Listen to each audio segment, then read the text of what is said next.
Chapter 39. How Gunther and Hagen and Krimheld were slain. Then Sir Dietrich fetched himself his coat of mail, and Master Hildebrand helped him arm.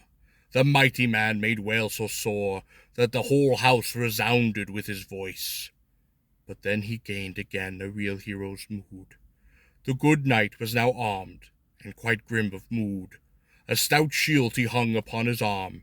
Thus he and Master Hildebrand went boldly hence.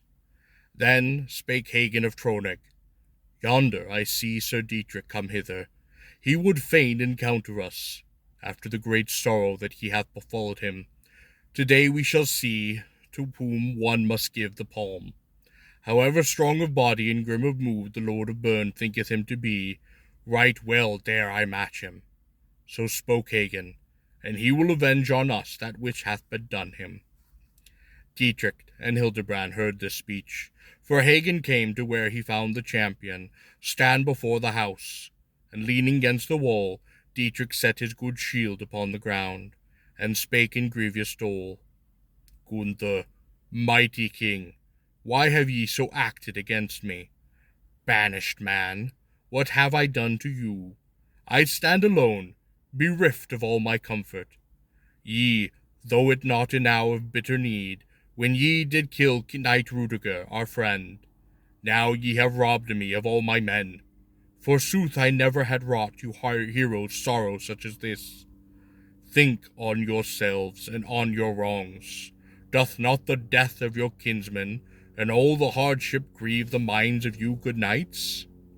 Alas, what grief dull Rudiger's death doth give me! Never in all the world hath more of sorrow happed to any man. Ye thought but little on me and on your pain. Whatsoever joy I had, that lieth now slain by you. Certes, I never can bewail my kin enow. Forsooth we be not so guilty, answered Hagen. Your warriors came to this hall in large band, armed with care. Methinks the tale had not been told you rightly. What else should I believe? Hildebrand told me that when my knights from the Almung land asked ye that ye should give up Rudiger's corpse from out the hall, ye did not but mock the valiant heroes from above the steps. Then spake the king from Rhine. They said that they would fain bear Rudiger hence, and I bade this be denied them to vex King Etzel, not thy men. Until then Wolfhart began to rail about it. Then the hero of Bern made answer, Fate would have it so, Gunther, most noble king. Now through thy courtesy requite me of the wrongs that have happed to me from thee, and make such amends, brave knight, that I may give thee credit for the deed. Give thyself and thy men to me as hostages. I will guard you as best I may, that enow here do thee aught among the Huns. Thou shalt find me naught but good and true. Now God forbid, quoth Hagen, that two knights give themselves up to thee, that still do stand opposed to thee so doubtly, and walk so unfettered before their foes. Gunther and Hagen, ye shall not deny me this, spake Dietrich. Ye have grieved my heart, and my mind so sore, that it were but right. Ye would requite me. I give you my hand, and doth this pledge, that I will ride with you home to your land. I will lead you in all honor, or else lie dead, and for your sakes I will forget my own grievous wrongs. Crave this no longer, answered Hagen. 'Twere fitting that the tale be told of us, that two men so brave had given themselves up to you. We see none standing by you, save Hildebrand alone. Then up spake Master Hildebrand. God wot, Sir Hagen, the hour will come when ye will gladly take this peace. If so be any offer to help to keep it with you, ye might well content you with the truce my lord doth offer. Forsooth I'd take the truce, quoth Hagen, or ever I'd flee from out a hall so shamefully as ye did, Master Hildebrand. I ween ye could stand better against a foe. To this Hildebrand made answer, Why twitch ye me with that? Who was it sate upon a shield hard by the Waxstone, when Walter of Spain slew so many of his kin? Ye too have faults enow of your own to show. Then spake Sir Dietrich, How doth it beseem heroes that they should scold like aged bedlams. I forbid you, Hildebrand, to speak aught more. Grievous wrongs constrain me, homeless warrior. Let's hear, Knight Hagen, that ye twain did speak, ye doughty men, when ye saw me coming toward you armed. Ye said that ye alone would fain encounter me in strife. Certes, none doth deny, Knight Hagen spake, that I will essay it here with mighty blows, unless be that the sword of Nibelung break in my hand. Wroth am I, that we twain have been craved as hostages. When Dietrich noted Hagen's riding mood, quickly the doughty knight and good snatched up his shield. How swiftly Hagen sprang toward him from the steps, and loudly the good sword of Nibelung rang on Dietrich's head. Then vast Dietrich well, that the bold knight was grim of mood. The Lord of Bern gained guard him gainst this fearful blows, for well he knew Hagen, the stately knight. Balmung he also feared, the weapon stout enow. Dietrich returned the blows at times in cunning wise, until at last he conquered Hagen in the strife. A deep wound he dealt him, that which was deep and long. And then Lord Dietrich thought him, Thou art worn out with strife. Little honour shall I have, and thou liest dead before me. I'll try if perchance I can force thee to be my hostage. This he wrought with danger.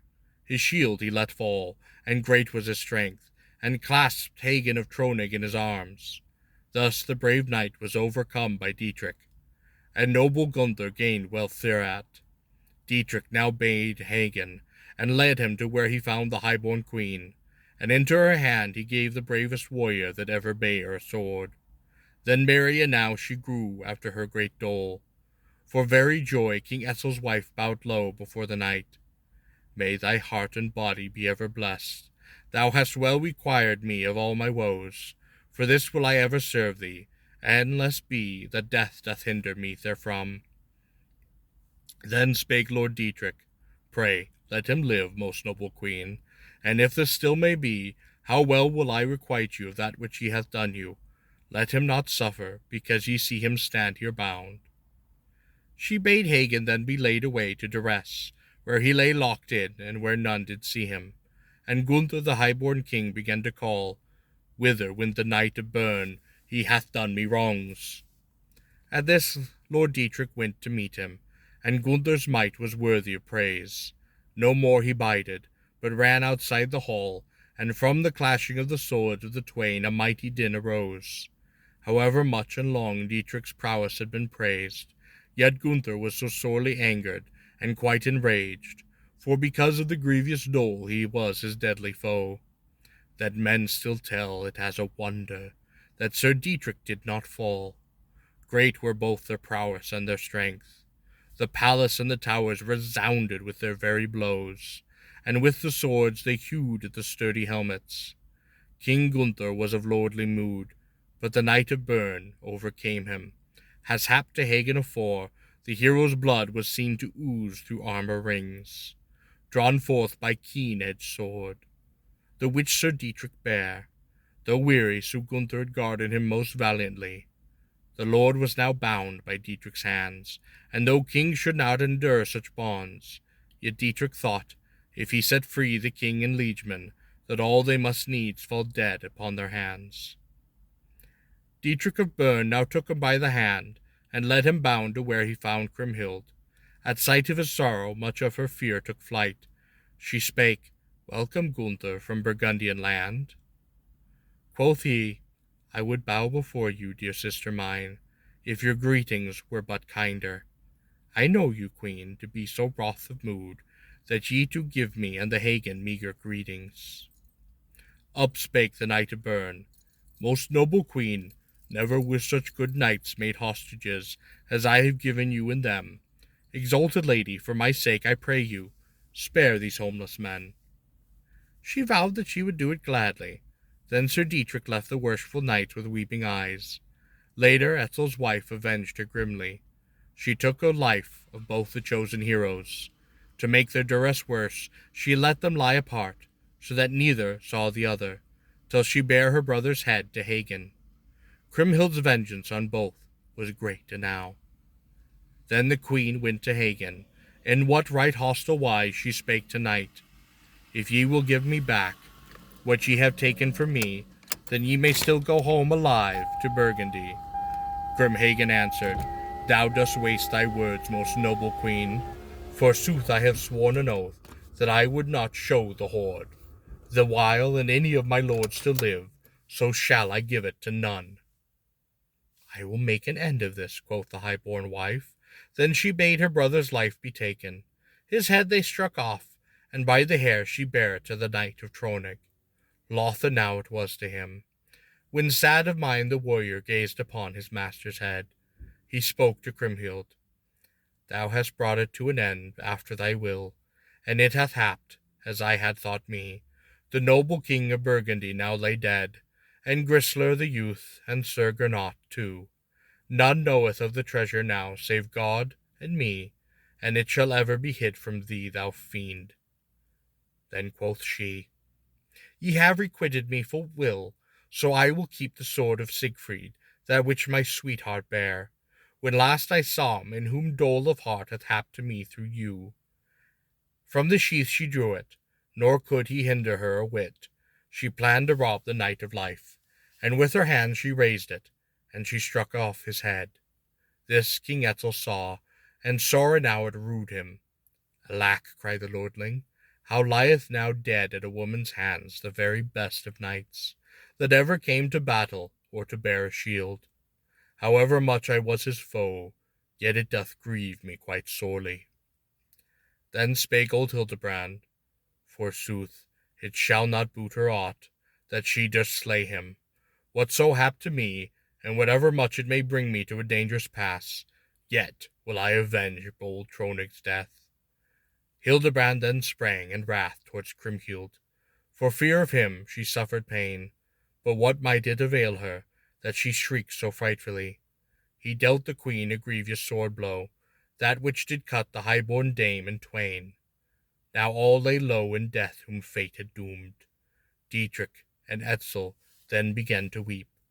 Sorely they mourned, both kin and all their liegemen. Their mickle honours lay there low in death. The courtiers all had grief, and dear, and the king's high feast had ended now in woe. Has joy doth ever end in sorrow at the last? I cannot tell you that which happened thereafter, save that knights and ladies and noble squires were seen to weep for the death of loving kinsmen. The tale here is an end, for this is the Nibelung's fall.